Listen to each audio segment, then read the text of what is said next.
Sa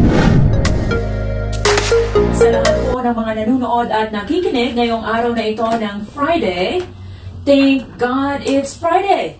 And because it's Friday, it's Baguio Public Market para sa lahat program po. Live po tayo ngayon sa Ikit ng Bayan, Balitang Northern Luzon. At makakasama po natin walang iba kundi si Ma'am Jackie. Isa po ito sa mga kasamahan natin dito po sa palengke ng syudad ng Baguio. Kamustahin po natin sila. Ma'am Jackie, magandang hapon po.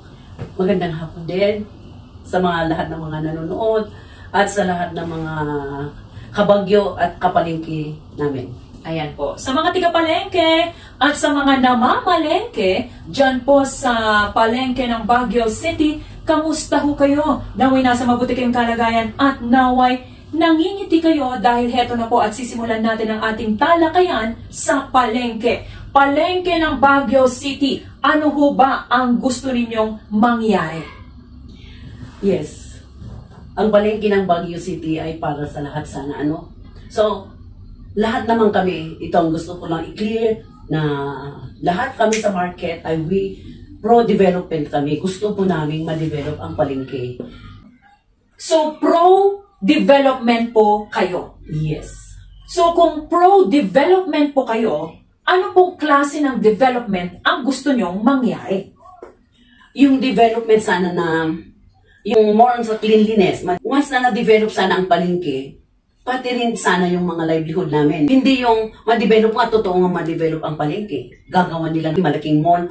Pero naman, yung mga livelihood ng mga halos lahat ng manininda sa loob ay mamamatay. Kasi yun talaga ang mafo-foresee namin na once na mayroon tayong mall at top of the public market, wala. May competition na kasi doon, ma'am Ganito po, mama. Ang development, tama yung sinabi ninyo, ang sanitation, drainage, maaayos po yan. Magkakaroon po ng parking, hindi lamang po sa mga nagde-deliver ng kanilang mga goods doon, kundi itong mga namamalengke ay maaari nang mag-park doon.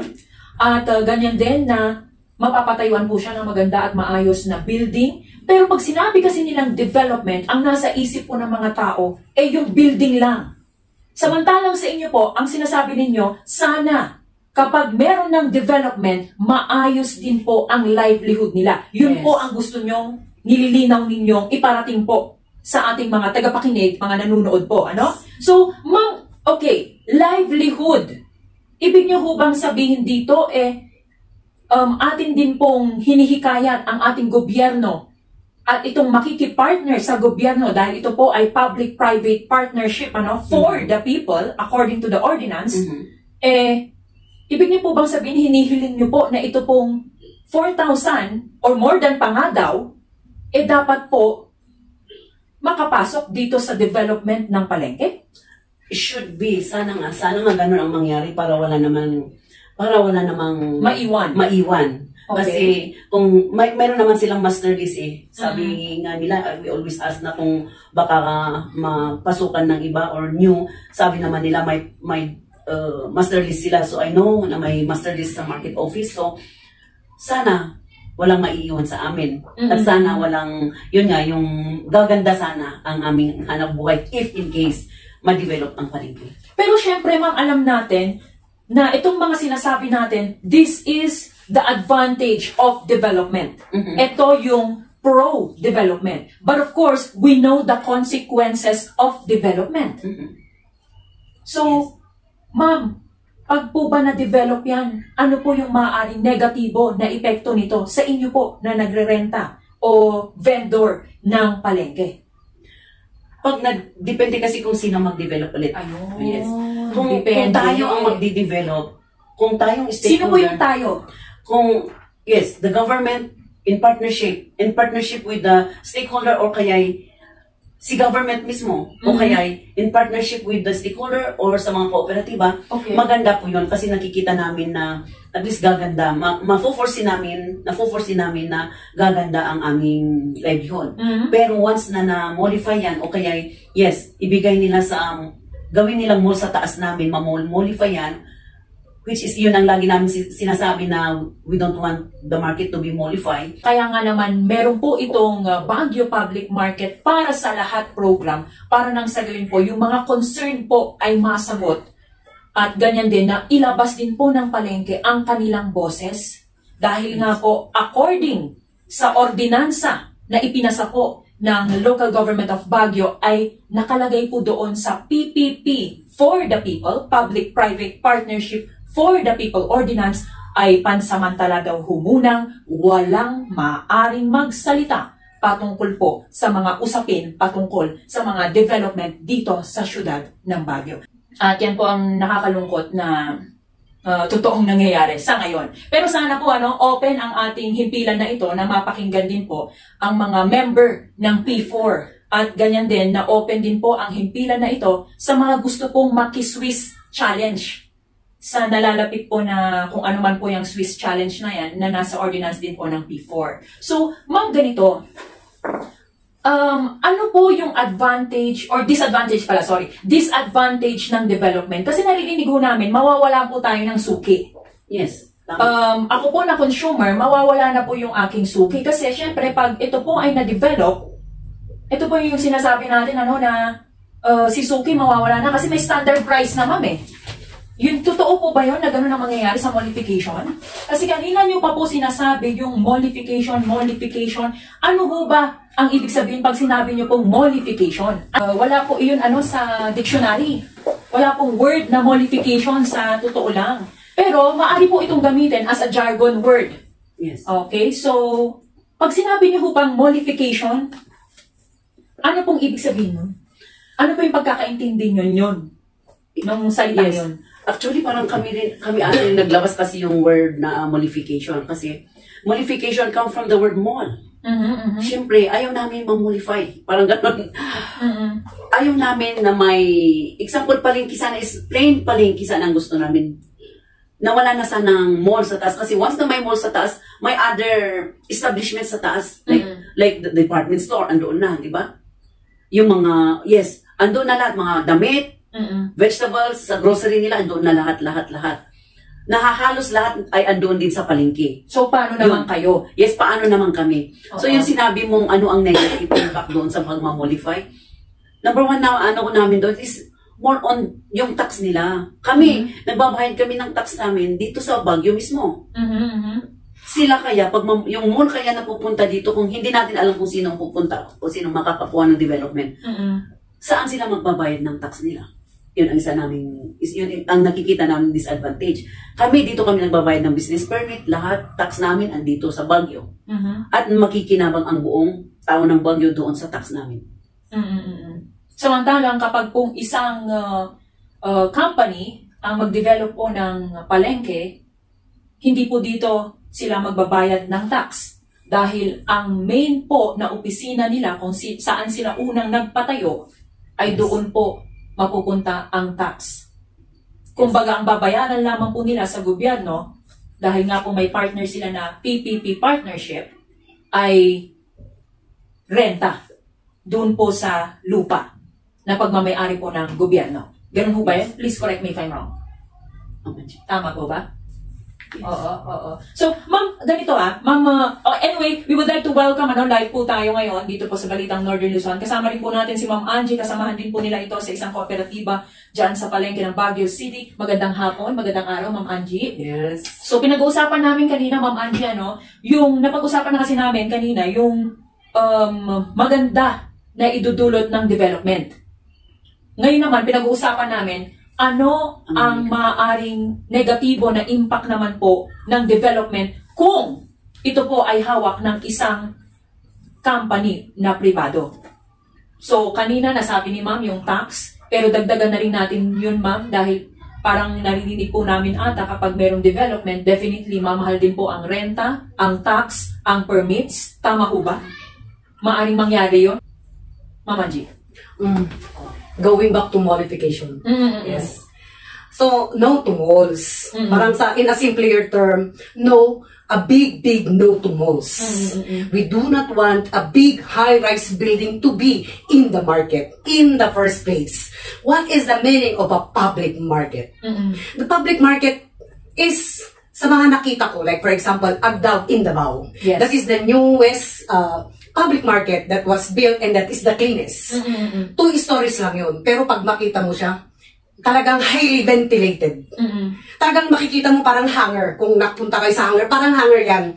Kaya lang, yung Agdao building, mas mataas yung ceiling niya. Yes, And that is very good so that it could provide a good ventilation to all market goers. So that is the essence of a market. A 2-story or a 3-story, which in, ang ceiling niya is high and talagang open space. Apo. Hindi siya yung na-divide-divide na parang SM. So yun ang ayaw namin na mangyayari sa public market and the government could do that. Kaya dapat ang public market, ano ba ang public market? Yung dapat ang gawin ng city. Hindi yung gumawa sila ng malaking malls. Kasi hindi naman siya mall market. Yes! It is a public market. Yes. May Correct. diferensya talaga sa word pa lang, may Correct. diferensya na. And seeing lang sa Philippines yung mga public market. Ang mga public market, ganyan lang. Talagang, like Maramag in Bukidnon. Napakaganda. Kung tignan mo talagang 2 stories lang yun na talagang well ventilated. It's an open space, may mga space, pero you could freely walk, may mga CR sila. Yes, So that is what we are dreaming in the public market of Baguio City. Not only in the Philippines, going to Hong Kong, going to Korea, Indonesia, Thailand. And this is sponsored, Ang ganda. hindi sponsored This is in partner with the government. Yes, Not always. in a private or any private entity or Yes. one person. To a big capitalist. Aha. Hindi sila in partner with big capitalists, sabihin na Okay. natin. Like for example, Ordaneta ngayon. Yes, yes. Ang ganda ng palengke nila. And that is the government building the public market for their own constituent. Yun ang maganda, yun ang regalo mo sa mga hables. Yes, yes. Kasi yun ang ating punto. Opo. At eto na lamang ha, kung kayo po ay napupunta dyan po sa baba ng La Union, napakalapit po sa atin. Ang Pugo, last Yes. month lamang po ay nabubukas po ng kanilang palengke. Sino po ang nagpondo? Local government of Pugo, La Union. We would like to say hello po pala kay Sir Martin, Mayor. Hello po, magandang araw. Ayan. So, isang example na yon. Marami pa ma'am na binibuild ngayon by the local government themselves, building for their own people. Because It they want to doesn't provide matter. livelihood. So, ma'am, kung kayo tatanungin ko, it doesn't matter ba kung first phase, second phase? Pero, Yes. slowly but surely. Yes! At saka, isa pa, yan yung totoong legacy.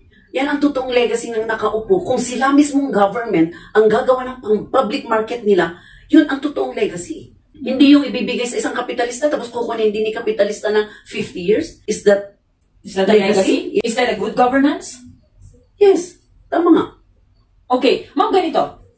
Ang daming pong nangangarap na sana nga po sa development na ito, ang 4,000 o more than pa nga daw, 5,000, talaga pong makapasok dito po sa pinapangarap nating development. Walang umaayaw sa development. Tama ho ba ako? Correct! Very correct. Gusto natin ng development. Yes! Pero yes. sino ang magdidevelop? Ang gobyerno ng Baguio. Tama ho ba kami? Yes, supposed to be. Opo. Okay, nagbabayad po kayo ng tax. Tama. Nagbabayad din po ako ng tax. Maaari ba nating tanungin, saan napupunta ang tax? Yes. Tama po ba kami sa aming katanungan? Kayo po na nanonood sa amin ngayong araw na ito. Nagbabayad po ako ng tax. Hindi pa ako tiga-palengke. Nagbabayad din po si ma'am at si ma'am Yes. na vendors po ng palengke. Kung hindi po kami nagkakamali, kasama po dapat ang aming tax na maaari po natin i-develop ang palengke. Please correct us if we're wrong. But I think we're right. Okay, ma'am, ganito.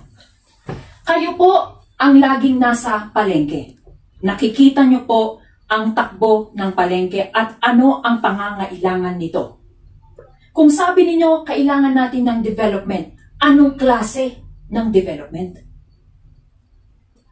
Ma'am Angie. Kasi sinagot ko kanina. Nakita ko sa ibang mga public market, yun ang gusto kong tularan na pinagawa ng ibang gobyerno, yung highly ventilated, spacious. Kahit gawin na natin kahit 2 to 3 floors. Tsaka hindi yung may walls na parang bodega ang dating na Parang box. Oo, parang box. We go outside the box. Yun ang gawin natin kaya. Kayang-kaya ng ibang mga probinsya. Bakit hindi natin kaya sa Baguio? And Baguio is very a very respected city. Mas lalo ng ating mayor. Respected siya. Ang dami-dami nilang sinasabi para sa kanya na magaganda. Kaya niya yan. Magagawa niya yan. Just for the sake of the Baguio people. Kasi nga, good governance is serving the helpless. Serving the public. Tayo. And mostly the helpless sana. Huwag na Hindi niya- huwag na yung isipin yung malalaki. Opo. Sila dapat ang mag-share ng blessing. Sa atin. Yun gusto ko yan Pero ma'am, naririnig ko po na ang kooperatiba ay handa rin pong tumulong para po sa development ng palengke. Very ready. Oo. Basta bigyan kami ng gobyerno ng karapatan. Yes. Ng chance Yes. na Yes, ipakita yes, po yung chance. inyong plano, yung po ba ang hinihingi natin? Yes. Oo, kahit in partnership with them. Okay. Nabigyan ho po ba kayo ng pagkakataon? Nang So, hindi na prioritize. Ay, so nag-present po kayo? Nag-present kami pero kung yung proposal ang tinatanong mo ma'am, kung nag-present kami ng proposal, yes. Pero ang nilabas lang nilang nagbigay ng proposal, 2 lang. Kami sana yung pangatlo. Pero nahabol namin yung due date. Okay. Pero nung present nila, 2 na lang ang sinasabi nilang... Bakit ganun ang nangyari? Yan ang hindi namin. Nakahabol naman pala kayo. may mga kulang sa present natin. May mga kulang, pero may mga kulang din naman sa iba. Di ba? Like, Oo, like yes, si Robinson at saka si may mga kulang din. Opo, Kaya opo. talagang inaamin namin kulang-kulang yung mga papers namin. Pero Opo. hindi nila sinasabi na hindi kami nag-present. Nag-present kami at may receiving copy po kami. Binigyan ho ba kayo ng list na maaari niyo pong kumpletuhin ng mga dokumento nang sa gayon po sa susunod na kayo po ay magpresenta sa LGU? Handang-handa na po kayo. Meron po bang binigay? As of now, Opo. wala. Kaya lang nagpe-prepare. Oh, I see. Ma'am, ganito.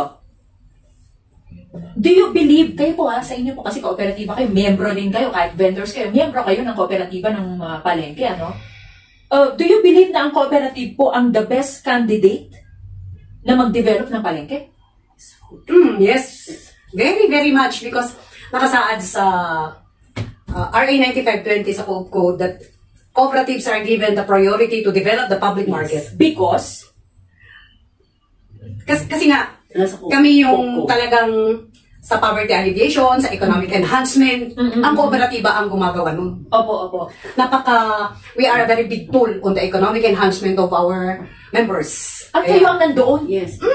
Alam On niyo hand, yung tama. in and out doon. Alam niyo ang takbo at alam niyo kung ano ang dapat at kailangan ng palengke. Yes. Yes, ma'am. Uh-huh. And then, hindi lang, pag bumarvem ko lang pag-usapan, hindi lang kami madami kaming co-op dito sa Baguio na gustong makijoin sa development. public market development. Kung magkano, kung 4 billion. Kayang-kaya nilang makijoin, hindi lang mga kooperatiba and other association. Kasi nga sabi natin, ang palengke ng Baguio ay para sa lahat. Yes. 6 billion daw. Kaya yan ng City of Baguio.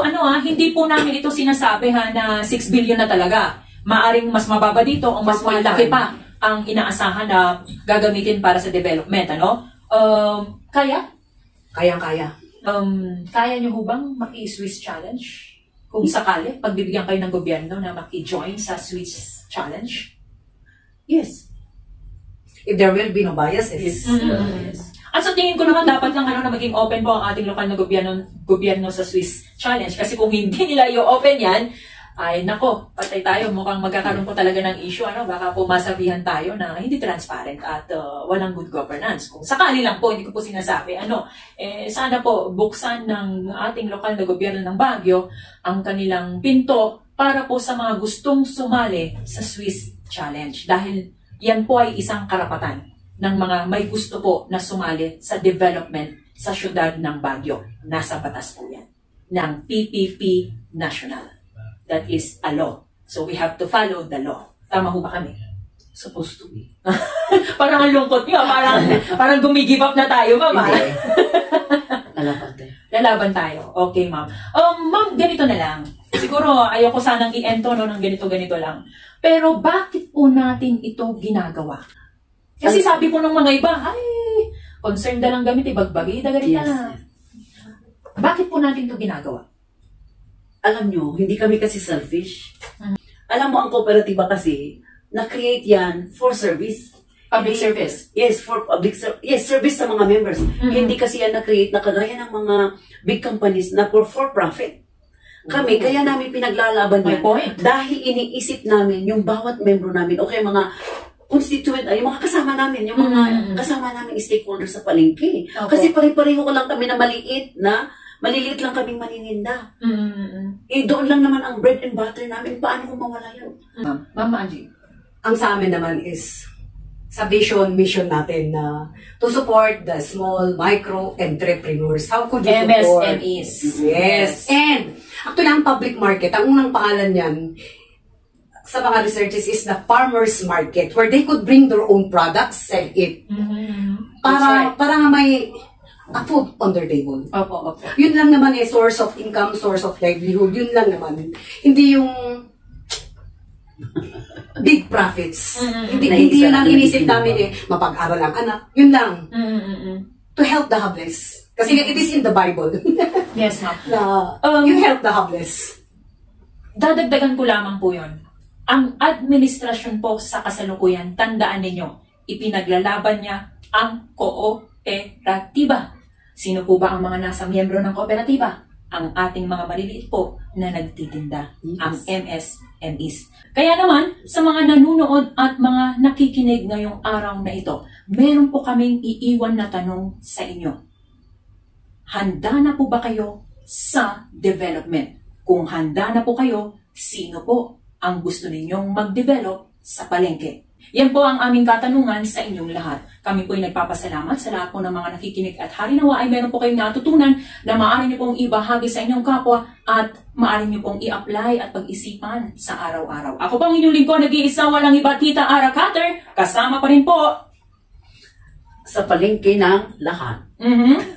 si Ma'am Jackie. And Angie Gallegos at your cooperative service. Yan po. At ako po ang inyong lingkod, ulitin ko, Ikit ng Bayan. Dito lamang po yan sa Balitang Northern Luzon. At lagi niyo sanang tatandaan, di pa nagkaykay sa mangiwanwan, itinaranyag nga pagsayaatan. This is yours truly, Ikit ng Bayan.